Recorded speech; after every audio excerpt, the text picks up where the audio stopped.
Yo, what's up everybody? This is Cool Trainer Zach, and today we're going to dig into the price action of the Greninja Ex from the Twilight Masquerade set.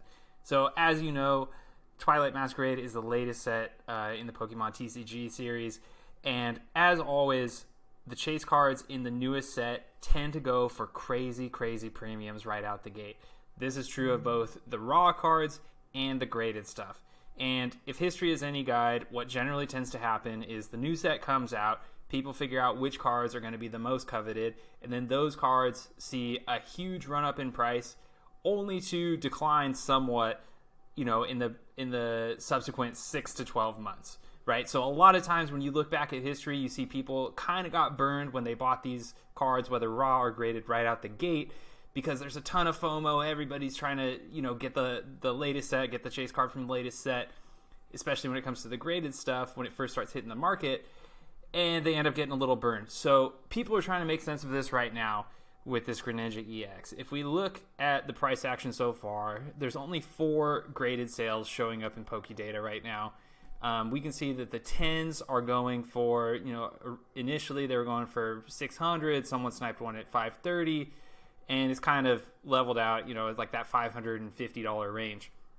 The raw cards we can see are going for 177 on eBay. TCGPlayer is showing 130. So just that discrepancy right there shows you that people are really in the process of price discovery for this card. And I'm sure that if you're, a Pokemon TCG investor, you're looking at this and trying to figure out, is this a good deal right now? Or, should I wait and see if the price is going to dip as history suggests it would? So let's do a quick little bit of math and figure out what this card could ultimately end up going for, and whether this is a buy or let's wait and see where this thing ends up. So let's pull up price data for the Twilight Masquerade booster box. Right now these things are going for, you can get them for about 100 on eBay. TCGPlayer's got them for, let's call it 108. And so if we do some quick math here, just pull up our calculator. Let's call it 108 bucks, and there's 36 packs.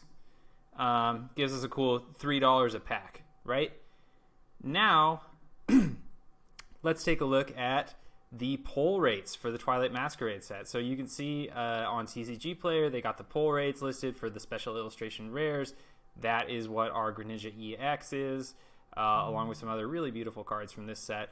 And you can see that the pull rate, for any SIR from this set is going to be sitting around 1.17.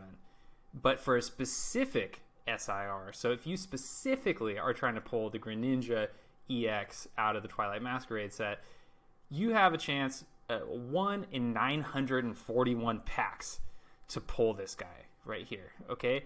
So that's going to let us do a little bit of quick math and say, okay, well, if we take our $3 per pack and then we multiply that times 941 packs, that gives us a figure of, about 2,800 bucks, right? And so that's not the end-all be-all for where this card is going to go in terms of price. There's some considerations there.